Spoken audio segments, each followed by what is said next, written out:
আসসালামু আলাইকুম। লগারিদমের নতুন পর্বে স্বাগতম সবাইকে। আমি আপনাদের সাথে আছি মোহাম্মদ জুয়েল হোসাইন। তো আমরা আজকে আরেকটা বাস্তব সমস্যা নিয়ে হাজির হয়েছি। তো এই রকম অঙ্কগুলো আমি আরও বিগত পর্বে আরও সমাধান করে দেখেছি। তো আগে যেটা দেখেছি ঠিক আজকে আরেকটা সেম অঙ্ক ভিন্ন একটা নিয়মে দেখাবো। তো সবাই মনোযোগ সহকারে দেখার জন্য অনুরোধ রইল। তো অঙ্কটা হইলো কি, যে সমস্যাটা হইলো 10% চক্রবৃদ্ধি মুনাফা হারে চক্রবৃদ্ধি মূলধন কত বছরে 3 গুণ হবে। আগে ছিল 2 গুণ ছিল, 40% বৃদ্ধি হয় কত বছরে, কিন্তু এখানে হইলো 3 গুণ কত বছরে বৃদ্ধি পায়। তো এটা বের করবো। বের করাটা খুবই সহজ যদি মনোযোগ সহকারে দেখা যায়। এটা কি আমরা সমাধান করবো। এটা সমাধান, এখানে আমাদের আসল দেওয়া নাই, মুনাফাও দেওয়া নাই, বলছে যে যে কোনো আসল হইতে পারে, যে 3 বছরে 3 গুণ হবে, এই কত বছরে 3 গুণ হবে, এটা জাস্ট কত বছরে 3 গুণ হবে এটা বের করতে। তো আমরা ধরে নিতে পারি। ধরে নেওয়ার ক্ষেত্রে আমি বলছি ধরা, যেহেতু নিজের উপরে যা ইচ্ছা তাই ধরা যাবে, কোনো সমস্যা নেই। তো গণিতের বেলায় গণিত রিলেটেড জিনিস ধরতে হবে, যেটা দ্বারা খুব সহজে সমাধান করা যায়। তো আমরা আগের বারে 100 দিয়ে দেখাইছি, এখন আমরা এক্স ধরবো, যাতে সবার পরিচিত শব্দটা আমরা ধরি। আসল P ইকুয়াল টু এক্স, তাহলে মুনাফা আসলে 3 গুণ হবে মূলধন, চক্রবৃদ্ধি মূলধন।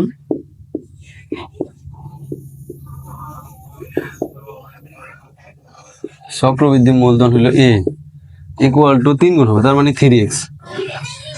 যেহেতু 3 গুণ হবে, কত 3 গুণ x এর 3 গুণ, কিসের আসলের 3 গুণ, 3-র 3 গুণ হলো 3x, এটা গেল। আর মুনাফার হার দেওয়া আছে 10%। মুনাফার হার আর ইকুয়াল টু 10%, অর্থাৎ এটাকে লেখা যায় 0.10। কেন? যে পার্সেন্টকে 100 দ্বারা ভাগ করতে হবে, যদি পার্সেন্ট উঠে দিতে হয় ওই সংখ্যাটাকে 100 দ্বারা ভাগ করতে পারে। 100 দ্বারা ভাগ করলে এটাই হবে, ক্যালকুলেটরের সাহায্যে দেখে নিলে হবে। তো আমরা এন এর মান বের করতে হলে আমরা জানি এখানে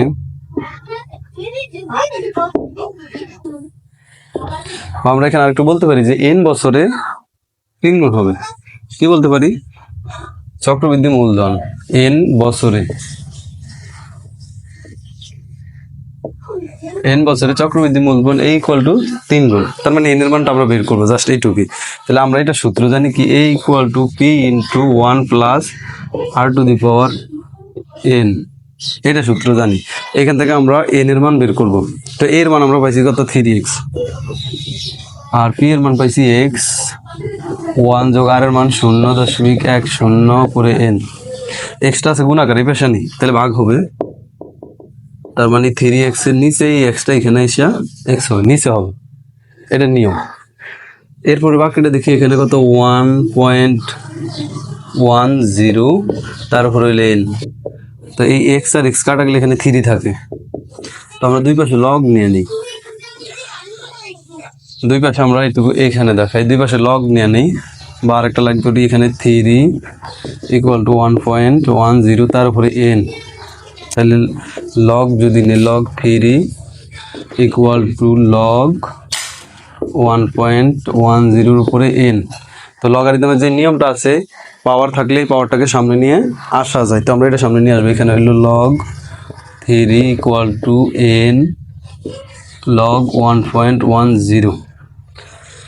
তো আমরা এন এর মান বের করবো। তো এনটাকে এক পাশে রাখবো, আর এইটা এখানে গুণাকার আছে, এটা আছে এইটুকু এখানে এটার সাথে গুণাকার আছে, এটা যদি নিয়ে আসে এই পাশে নিচে ভাগ হবে। তার মানে এন এই পাশে হবে লগ 3 আর হবে log 1.10 equal to N.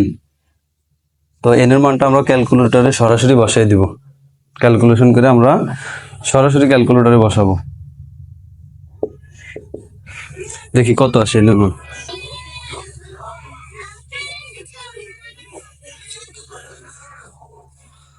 Log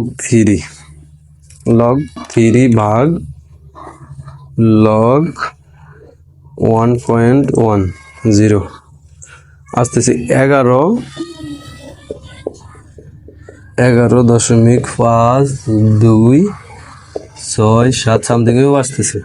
তো এটাকে চাইলে আমরা 12 বছর লিখতে পারি না, কারণ কি, যে 11 বছর আর হইলো অর্ধেক, 11.5 বছর আর কি, 12 বছর লেখা যায় না, 11 বছর 6 মাস লেখা যায়, এইটুকুই।